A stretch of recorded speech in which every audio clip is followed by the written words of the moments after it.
Hello and welcome to Out Here with Kids. I'm your host, Nancy Weaver, and this is where we talk about the messy, clumsy, hope nobody's watching moments that come with raising kids.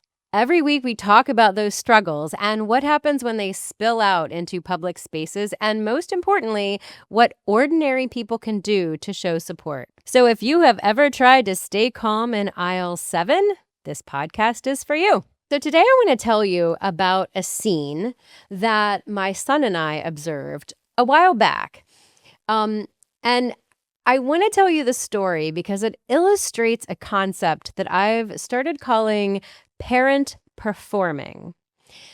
Parent performing, in the way I think about it, is all the times where we as parents search for the right script and the right approach and the right answer and read all the books and talk to all the people and know about all the experts.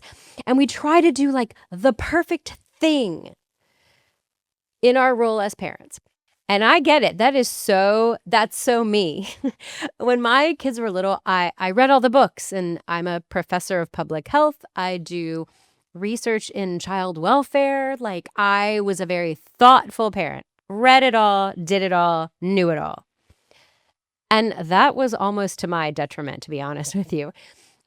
Because I think what happens is when we search for the right answer and the right script and all the things to say, we sometimes can lose the connection that we have with ourselves and our kids. And we respond from a place of parent performing and not a place of authentic connection. And it's kind of a subtle difference. So I wanted to talk about that today. And I'll start with a story from when my son was little.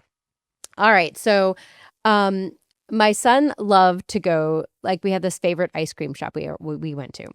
And one day we were at this ice cream shop, and my son, who was he was a teenager at the time, he noticed a mom and her kids up at the counter, and they were just doing their thing, ordering, having ice cream.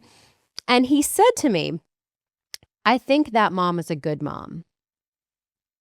And I was like, "All right, how do you even know that? Because you've only seen them for, 90 seconds in the checkout line at this ice cream place." And so I was like, "Wait, what made you think that?" And he says that she's letting her kids explore the space. And this was interesting, she's talking to them in a normal voice, in the voice she would use with anybody else. I was like, what is that about? That's interesting. Because he didn't say well, she got them double scoops of ice cream, or, they're dressed all cute in their fun little outfits, or he didn't say things like that. He said she's using a normal voice and she's allowing them to explore. Okay, so I want to riff on that for a minute because that's interesting to me.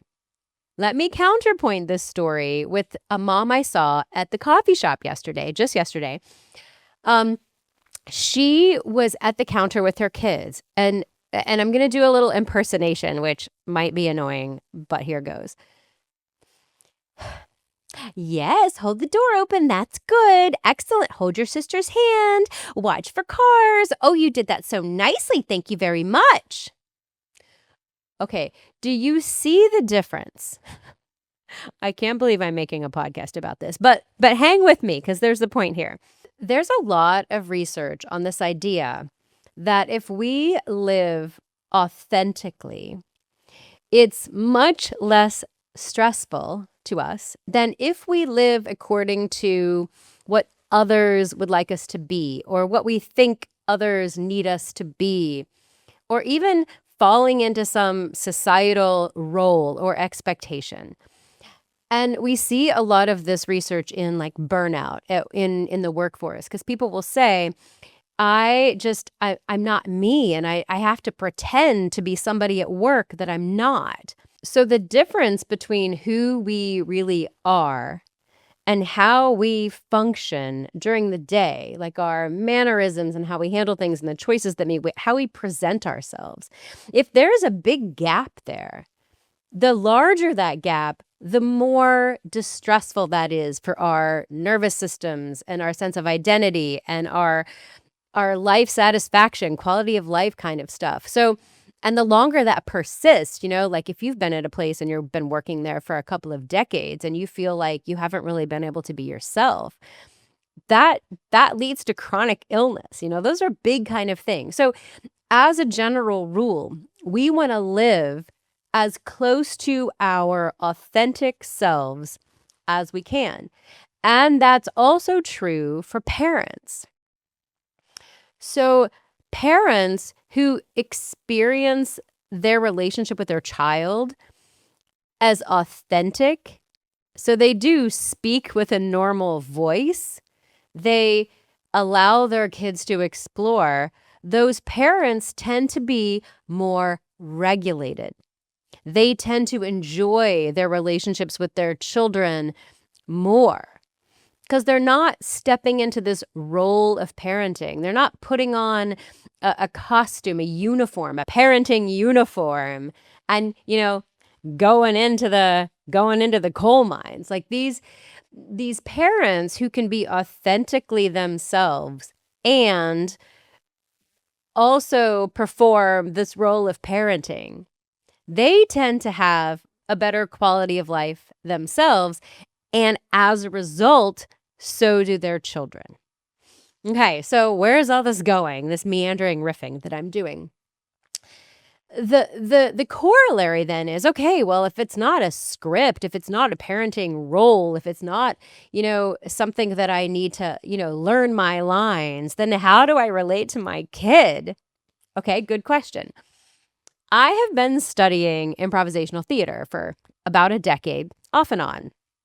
And one of the most beautiful lines, I think, the tenets of improvisational theater is let your scene partner affect you. Let the person that you're creating theater with on stage allow yourself to be moved by what it is they say. And on the stage, on the improv stage, anything that happens is a gift.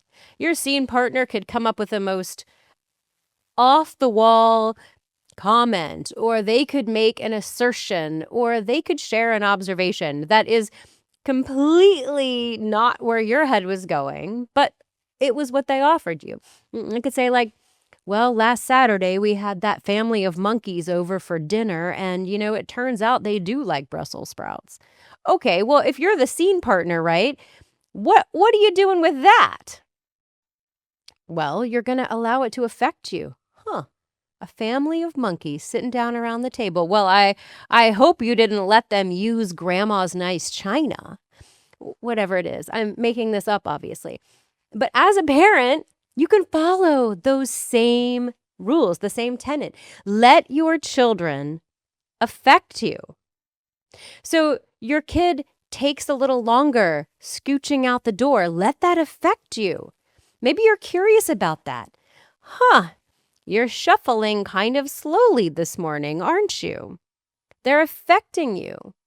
Your job is not just to get them out the door and into the car and off to daycare.